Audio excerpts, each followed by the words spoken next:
maintenant, on va passer en direct sur les réseaux sociaux. Donc ça va être l'intervention officielle de Donner la main dans le soin. Je voudrais remercier d'abord l'équipe de La Cloche, 100% solidaire. On peut les applaudir parce que c'est un café qui nous accueille avec l'énergie du cœur. Donc bravo à eux. Et nous faisons ce soir un café citoyen sur le thème des sans-abri. Et merci à la presse qui est ici, présente, même la presse internationale grâce à toi, Chatia, parce qu'on a besoin des médias pour porter nos appels au secours un petit peu de partout, et surtout donner la main dans le soin qui se bat pour les enfants malades, pour les cancers rares, pour toutes les urgences humaines. On se bat maintenant depuis 8 hivers pour sauver les sans-abri à Lyon, à Villeurbanne et surtout ailleurs. Il faut savoir, moi le message que je vais marteler encore ce soir, c'est qu'il faut réveiller la conscience de nos élus. Il y a des solutions. Les solutions nous crèvent les yeux pour accueillir. Il y a eu des mesures gouvernementales qui ont été annoncées aujourd'hui, je les ai bien écoutées. Il y a eu une très très bonne idée qui a été émise aujourd'hui, c'est de porter la problématique migratoire à l'échelle de l'Europe. Bingo! Donner la main dans le soin n'a pas attendu la déclaration d'aujourd'hui. J'étais en juillet 2017 à Bruxelles, à la Commission européenne, pour présenter la proposition de loi sans-abri à la campagne de Donner la main dans le soin, juillet 2017 à Bruxelles, pour dire qu'on peut trouver des solutions à la campagne pour nos sans-abri. Alors nos sans-abri français, les migrants, les demandeurs d'asile, à l'échelle donc européenne, ça marche à l'échelle européenne, et notre idée c'est dans un premier temps en France, avec une loi qui va permettre aux maires ruraux qui désespèrent de voir leur village désertique avec plus de commerce. Dès qu'on est à la campagne, vous traversez des villages où il n'y a plus de boulangerie, il n'y a plus de boucher. Moi qui achète des journaux comme toi Jean-Pierre, impossible de trouver une maison de presse. Nous, ce qu'on propose, et c'est ça la solution, et elle est simple à appliquer, de déplacer les familles, notamment celles qui ont des enfants, et des personnes qui sont en volonté, en monde rural. Il faut repeupler nos campagnes, repeupler ces zones désertiques, déplacer avec le sourire ces personnes en volonté d'aller prendre un bon bol d'air à la campagne, et d'aider ces maires ruraux à faire revivre leur village. De faire réouvrir la boulangerie, la boucherie, la maison de la presse, de faire venir un médecin, une infirmière. Et on va créer du besoin. Créer du besoin, refaire vivre ce village, c'est créer de l'emploi. C'est permettre à l'école de réouvrir. C'est d'éviter aux gens du village qui sont là de prendre leur gamin, de mettre le gamin dans la voiture, de faire une demi-heure de route pour aller dans la grande ville qui était à une demi-heure de la campagne, pour aller à l'école. Une demi-heure le matin, une demi-heure le soir, ça fait 1 heure avec tous les risques de la route. Nous, ce qu'on veut, c'est que les parents qui sont en commune rurale puissent reprendre leur petit bout de chou main dans la main et on va à pied à l'école. On économise en même temps la planète. Et c'est une solution également pour nos amis migrants demandeurs d'asile, parce que l'erreur que font les élus, et je leur ai dit, parce que Jean-Pierre était bien placé pour le savoir, j'ai rencontré tous les députés de France et de Navarre, on a même été reçus à l'Élysée le 5 juin dernier. L'erreur que font les élus, et je le dis avec le sourire, c'est de parler de sans-abri, de parler de migrants et de demandeurs d'asile. Ce que fait Donner la main dans le soin, on a Rosa, on a monsieur qui est en demande. Nous, il faut qu'on remette l'humain à la place de l'humain. Dans ces migrants, il y a des médecins, on a besoin de médecins. Dans ces migrantes, il y a des infirmières, on a besoin d'infirmières, notamment à la campagne. Dans ces migrants, il y a des maçons, il y a des boulangers, il y a des instituteurs, il y a tous les talents. Ce qu'il faudrait dire, et c'est ce que je dis, je répète, je le martèle, c'est ce qu'ont fait les Américains au début du siècle dernier, et notamment dans les années 40-50, ils ont créé cette énergie du rêve américain. Nous, Français, on n'est pas foutus de créer un rêve français. On habite le plus beau pays du monde, le pays le plus varié, le plus généreux. On nous a dit, moi je suis né, Jean-Pierre, on est à peu près de la même génération, on est né, on a été bercé dans l'illusion qu'on était terre d'asile, la France, et le pays des droits de l'homme. Le pays des droits de l'homme. Alors dans les années 60-70, oui, c'était vrai. On est en 2019, on va passer en 2020. J'ai plus trop l'impression qu'on est la terre d'Asie qu'on nous a vendue quand on était tout petit dans nos berceaux, pour ceux qui sont nés après-guerre. J'ai plus l'impression qu'on vit dans le même pays, ce beau pays qui est la France. On revient en arrière. Qu'est-ce qui se passe? Qu'est-ce qui se passe? Je crois qu'il faut qu'on soit fiers d'être français, et surtout, et c'est là aussi, ces messages de donner la main dans le soi, il faut arrêter de dire je suis allemand, je suis français, je suis africain, je suis asiatique. Non. Il faut que, pour résoudre ce problème à l'échelle de la planète qui souffre et qui a besoin de nous, qu'on arrête de dire notre nationalité, qu'on arrête de faire des différences de couleurs, et qu'on dise je suis terrien, je suis terrienne, on habite la terre. Et moi je dis toujours, et je répète, la terre appartient à celui ou à celle qui la cultive là où il est. Ces personnes qui sont en situation migrante, elles fuient une situation d'urgence et elles peuvent apporter une richesse à notre pays. Notre pays peut être riche de ces personnes à condition qu'on ait l'intelligence de cœur de leur tendre la main et d'imaginer avec eux, s'ils sont bien à volonté, qu'est-ce qu'on peut faire ensemble et quelle est la richesse qu'ils peuvent nous apporter. Richesse culturelle, on est souvent passionné par la culture, ils nous apportent une autre façon de vivre, une autre façon de manger, une autre façon de se comporter. Et c'est cette richesse-là qu'il faut que l'on puisse apprendre à partager avec amour. Et bien sûr, les élus, et je partage leur avis là-dessus, les élus, quand je les rencontre, ils me disent « Ah oui, mais on ne peut pas accueillir toute la misère du monde. » Bien sûr qu'on ne peut pas accueillir toute la misère du monde. Mais on peut réfléchir intelligemment comment on peut abriter ces personnes. Et imaginer un projet terrien pour des habitants de la Terre.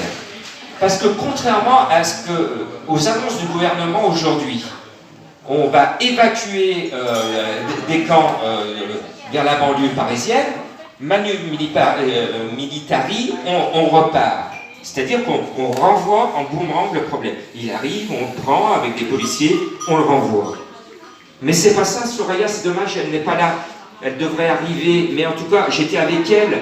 La semaine dernière, on a poussé une alerte devant, notamment la presse et le Progrès. On a démontré, preuve par l'image la semaine dernière, qu'il y a de la place. Qu'est-ce qu'on a demandé de donner la main dans le soi avec Soraya, son association et ce collectif de migrants à Lyon? On a dit aux élus, et on dit au préfet, et on dit à Monsieur le Président de la République, ouvrez les yeux. On habite Lyon, promenez-vous à la Croix-Rousse, par exemple. Allez à Villeurbanne. Nous, on s'est promenés. Imaginez, j'ai eu une idée très simple. J'ai eu un rendez-vous médical chez un médecin juste en face, il y a un mois et demi, de l'ancienne clinique du Tonkin, que je connaissais bien. L'année dernière, j'ai été opéré de la main au Tonkin. Et quand j'ai vu que la clinique était murée, je me suis dit, mais c'est pas possible. Dans ce bâtiment, on pourrait accueillir des centaines et des centaines de personnes, des centaines dans des locaux qui sont très propres.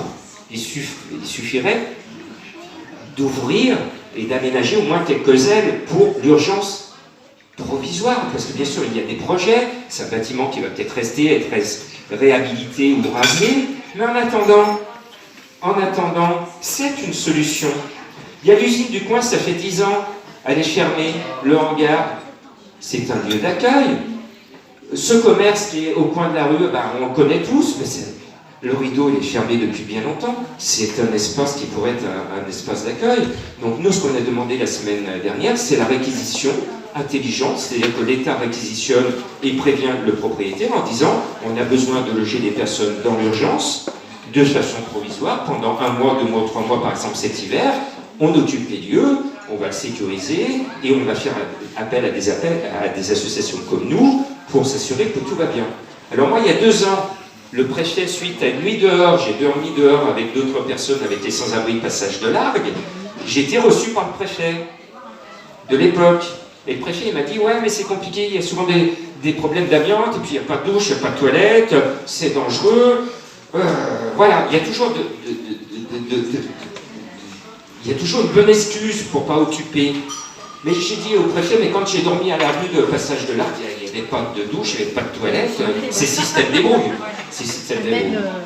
Donc le but, si on réquisitionne ces bâtiments, c'est pas compliqué de mettre à proximité des toilettes de chantier pour l'immédiat, et de confier ces lieux d'urgence à des associations pour que soit des professionnels du social, soit des gens comme moi bénévoles et comme vous bénévoles qui vont passer la nuit avec ces personnes pour s'assurer que tout va bien.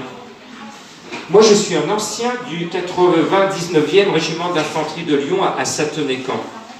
Et ça tombe bien que Jean-Pierre Bachet de TLM est là, parce que j'ai eu beaucoup d'émotions il y a quelques années, quand j'ai été faire un reportage avant le grand plan de restructuration du site militaire de Sathonay-Camp. J'ai retrouvé mes locaux, mes baraquements, qui étaient à l'abandon depuis plusieurs années. J'ai pu retrouver ma chambrée, mais avec beaucoup de difficultés. Qu'est-ce qu'ils avaient fait pour pas que ça soit squatté? Au marteau-piqueur, ils avaient démoli les escaliers pour monter sur les 3 et 4 étages. On avait tout fait, on avait dépensé de l'argent public pour éviter que ça soit squatté par des gens à la rue. Et vous imaginez l'émotion que j'ai eue, j'avais l'impression qu'il y avait eu une apocalypse nucléaire, c'était un lieu, il n'y avait plus rien, il n'y avait plus de vie. Et j'étais avec ma petite caméra de TLM, j'avais cette émotion d'avoir vécu ici, un lieu qui bouillonnait. Et j'imagine aujourd'hui l'infirmière, le médecin, le chirurgien, qui doit se dire en écoutant sur les réseaux sociaux, mais j'imagine ma clinique du Tonkin ou celle du Grand Large, dans laquelle j'ai travaillé plusieurs années, où ça bouillonnait de vie, où on sauvait des vies. Aujourd'hui, c'est un bâtiment mort, et aujourd'hui, ce bâtiment mort pourrait continuer à sauver des vies à l'insu de son plein gré, pour prendre une formule un peu souriante, en attendant qu'il y ait un projet. Mais ça, il faut qu'il y ait une volonté politique, et cela ne coûte pas grand-chose. Autre solution, ça fait 3 ans que Donner la main de soi milite pour ouvrir de façon exceptionnelle par grand froid la station de métro Victor Hugo.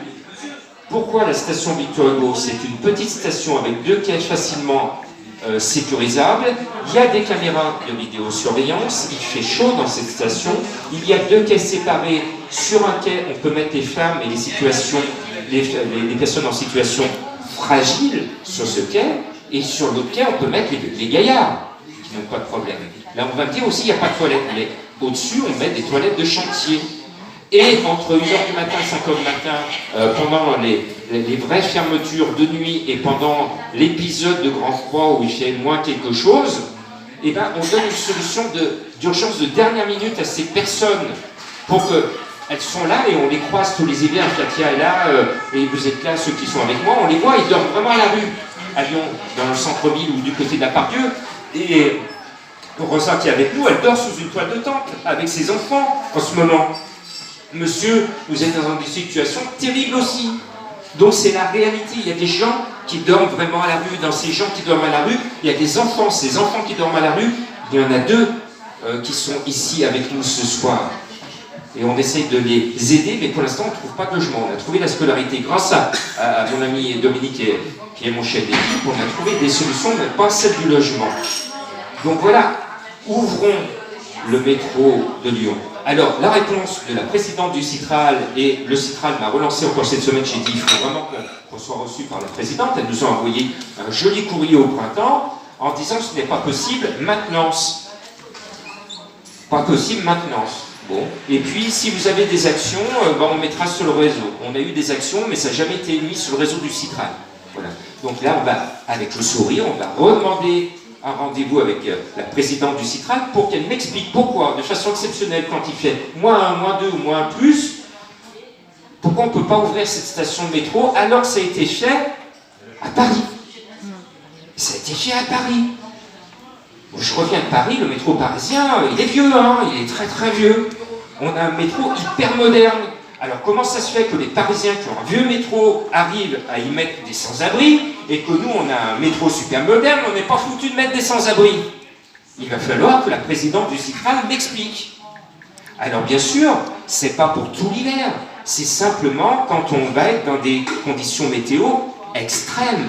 C'est ça la demande de Donner la main de soi qu'on a formulée depuis 3 ans, M. Gérard Collomb. Monsieur Gérard Collomb et Dominique est là, Rosa est là, on les a vus en point presse devant le Progrès, et là je le dis, hein, devant le Progrès est là ce soir. Le Progrès était là, Rosa avec les enfants, avec Dominique qui était là. Gérard Collomb était avec nous, il passait par hasard. Eh bien, on lui a expliqué et je lui ai demandé, ben, ça fait 3 ans que je ne peux pas vous voir, j'ai besoin de vous voir, monsieur Gérard Collomb, dans votre bureau pour vous dire tout ce qu'on peut faire. J'ai été reçu à l'Élysée, on a des mesures, on a des solutions. Il nous a dit oui, j'ai donné ma carte à son assistante qui était là, c'était fin août, on est au mois de novembre, monsieur Gérard Collomb, vous êtes absolument absent, je suis désolé. Donc j'espère, là encore avec le sourire, monsieur Collomb, prenez votre téléphone, vous connaissez mon téléphone et on se connaît depuis très longtemps, je reviens avec TLM, je vous ai souvent eu au micro de TLM, il faut vraiment nous recevoir et me recevoir pour qu'on vous donne les mesures, donner la main don de soi. Par rapport aux annonces qui ont été données aujourd'hui par le gouvernement, avec ces problèmes d'emploi, parce qu'il faut sécuriser l'emploi, eh bien, l'une des mesures qu'on a proposées à l'Élysée, c'est très simple. Il y a beaucoup de sans-abri, il y a beaucoup de migrants, donc beaucoup de problématiques. Quand on appelle le 115, nous, en 7 hivers, et on va commencer le 8e hiver, en 7 hivers, pour l'instant, on a eu 100% d'échecs dans nos appels au 115. 100% d'échecs au 115 en 7 hivers. J'espère que ça va aller mieux cet hiver, je croise les doigts, hein, je suis un homme d'espoir, mais pour l'instant, 100% d'échecs en 7 hivers. Alors vous allez me dire, c'est très simple, pourquoi 100% d'échecs? Parce que nous, on fait des maraudes de nuit. Quand vous appelez le 115, quand c'est 20h, 21h, 22h, 23h, minuit, le 115 va vous dire, que ce soit à Lyon, à Paris, à Tombouctou, le 115, on est complet. Ce qui explique le 100% d'échecs au 115. Voilà. Donc c'est ça la situation. Il faut qu'on fasse bouger les lignes. Alors justement, l'une des propositions de donner la main don de soi, c'est de résoudre le problème par le problème. Les sans-abri, pourquoi ils sont dans la rue? Parce qu'ils n'ont pas de boulot. Ils sont de plus en plus nombreux, parce que nos sans-abri français, depuis 10-15 ans, ils viennent grossir le nombre de personnes à la rue, parce qu'il y a des migrants qui viennent les rejoindre. Et les personnes sont de plus en plus nombreuses à la rue. Et bien pour résoudre le problème par le problème, la proposition de donner la main dans soi, c'est de renforcer le 115, de faire plus de patrouilles, d'embaucher les experts de la rue. Qui sont les experts de la rue? Ce sont les sans-abri eux-mêmes. Voilà. Et donc nous, ce qu'on propose, c'est qu'on embauche, qu'on renforce le 115, que quand on appelle le 115, que ce soit un particulier ou un sans-abri ou une sans-abri qui appelle le 115, déclenche automatiquement le déplacement d'une patrouille du 115. C'est ça la proposition de donner la main dans soi. Et on recrute des sans-abri en volonté de le faire.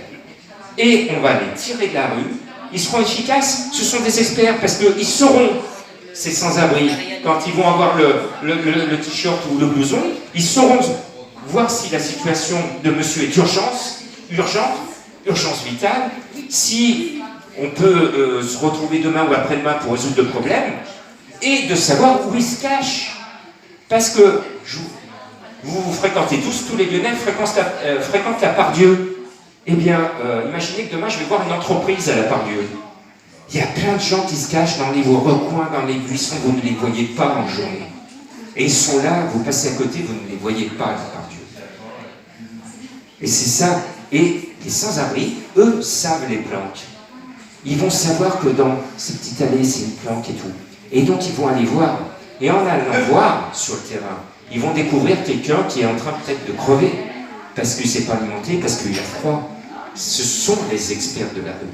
Et en plus, on les valorise, ils se connaissent, et on leur redonne le pied à l'étrier. Et on résout le problème. Et je vais terminer là-dessus pour vous redonner la parole, parce que le but, et puis je vais faire un petit tour de table, parce que je vais saluer nos couturières. Les solutions, donner la main dans le soin, on en a énormément.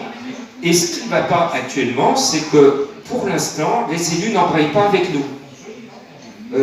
L'Élysée, on a eu une promesse, on nous a dit à bientôt, la personne qui nous a reçus dans le cabinet de M. Macron, elle l'a très bien compris, elle nous a dit, j'ai très bien compris que ça ne bougera pas tant que vous ne serez pas reçus par le président de la République. Donc elle nous a dit, j'ai compris, ça ne sera pas pour demain ni après-demain, mais on va y travailler, et je vous dis, à bientôt. Donc ça veut dire qu'on a eu cette promesse d'être reçu par M. Macron, mais il y a eu une urgence à être reçu. Moi j'ai une image de M. Macron qui a fait le tour de tous les médias de l'hiver dernier, c'est les 2-3 photos de notre président de la République auprès des sans-abri cet hiver. Mais c'était 2-3 photos qu'on poste comme ça. Bien, Monsieur le Président de la République, je vous invite officiellement à venir en maraude à Lyon, sans dire quand ni où, mais venez avec nous, en toute discrétion, et on va vous faire toucher du doigt, on va vous faire rencontrer des personnes qui sont vraiment à la rue, et vous allez toucher du doigt la réalité de la rue. Et justement, cette réalité que moi, journaliste, je n'ai pas entendue aujourd'hui, c'est qu'on a des élus qui pensent résoudre le flux migratoire. Mais c'est pas possible de le refouler. On est au tout début d'une poussée migratoire, alors économique, de guerre et climatique.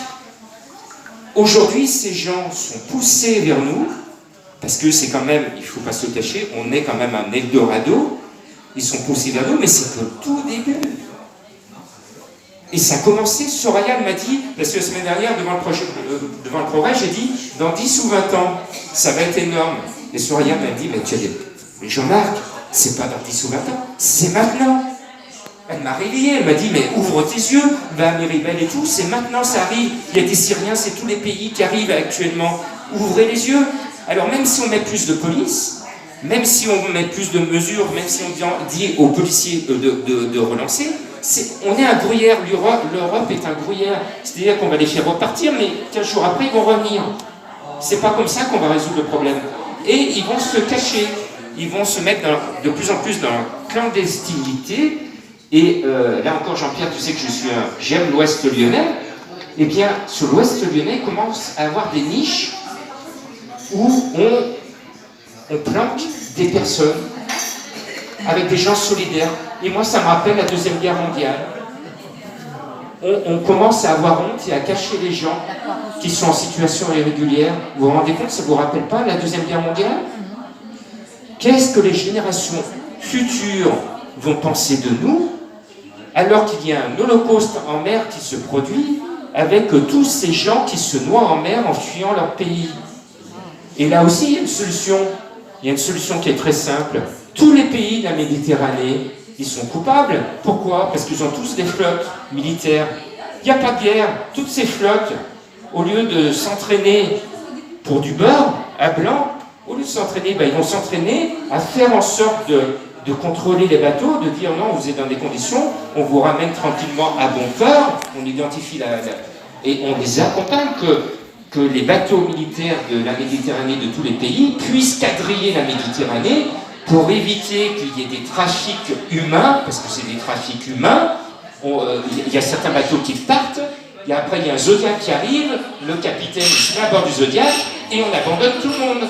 C'est comme ça que ça se passe, et les gens sont en perdition, ils ont donné toutes leurs économies aux passeurs. Et on laisse faire. Alors qu'on a des militaires, on a quand même des flottes dans tous les pays de la Méditerranée qui ont les moyens de sécuriser la mer et éviter que ces bateaux, si ces bateaux ils partent de plage, ils partent de port, on peut vérifier et ramener à bon port tout de suite ces bateaux avec une surveillance militaire. Et au moins nos militaires serviront à quelque chose, parce qu'il n'y a pas de guerre, on les paye quelque part pour rien. Donc que nos militaires soient actifs dans tous les pays, que l'on évite à la base. Et moi, je pars du principe qu'il faut créer un rêve français, parce qu'on l'a vu à Calais. Comme on n'a pas de rêve français, les migrants, ils se sont accumulés à Calais parce qu'ils n'ont même pas envie de rester en France. Parce que nous, Français, on n'est même pas capables de dire qu'on est dans le plus beau pays du monde et qu'on peut faire de belles choses et qu'on peut apporter son talent, on peut apporter sa musique, on peut apporter voilà, tout ce qu'on veut. On n'est pas foutu de le faire. Résultat, ils s'accumulent à Calais, ils voulaient partir ailleurs parce qu'on n'a pas démontré qu'on est terre d'asile et pays des droits de l'homme. Voilà. Donc je conclue là-dessus pour dire, c'est le message de donner la main dans le soir. Nous sommes très positifs. On a besoin d'être reçus par le président de la République et surtout, on a besoin avec notre équipe d'avoir au minimum une députée ou un député qui va vraiment se mettre au travail avec nous et qui va appliquer les mesures. On a présenté à l'Élysée une trentaine de mesures d'urgence pour remettre du cœur et de la solidarité dans toute notre vie. On peut résoudre plein de problèmes. On ne peut pas tout dérouler ces mesures, mais on les a présentées à l'Élysée. La réponse que j'ai eue quelques jours après, c'est que l'Élysée m'a dit « Est-ce qu'on ne pourrait pas résumer à 2-3 mesures parce que c'est beaucoup trop ?» Ben non, l'urgence ne se résume pas à 2-3 mesures, il faut beaucoup de mesures. D'ailleurs, il y a eu une vingtaine de mesures qui ont été présentées par le gouvernement aujourd'hui, parce qu'effectivement, il faut beaucoup de mesures, parce que beaucoup de mesures, ça veut dire il y a un problème, une mesure, il y a un autre problème, une mesure, un autre problème, une mesure. Il ne faut pas avoir peur de présenter beaucoup de mesures, parce que nous, les mesures, on les a. On vous a donné quelques petits exemples, et on peut y arriver. Alors on croise les doigts, on va partir en maraude dans quelques instants. Dans quelques instants, grâce à quelques-uns d'entre vous, on va aller sauver des vies, et puis on va donner l'alerte pour Rosa, pour monsieur qui est là en situation, et on va faire en sorte de faire bouger les lignes. Merci de nous suivre en direct, ceux qui n'étaient pas au Café de la Cloche, sur les réseaux sociaux. Merci de nous suivre, 06 11 19 07 22. On a besoin de familles d'accueil, on a besoin de couverture, on a besoin de déchets chauds, on a besoin de vous pour cet hiver sauver des vies et accueillir des personnes en grande précarité en attendant qu'on trouve des solutions pérennes. Merci à tous.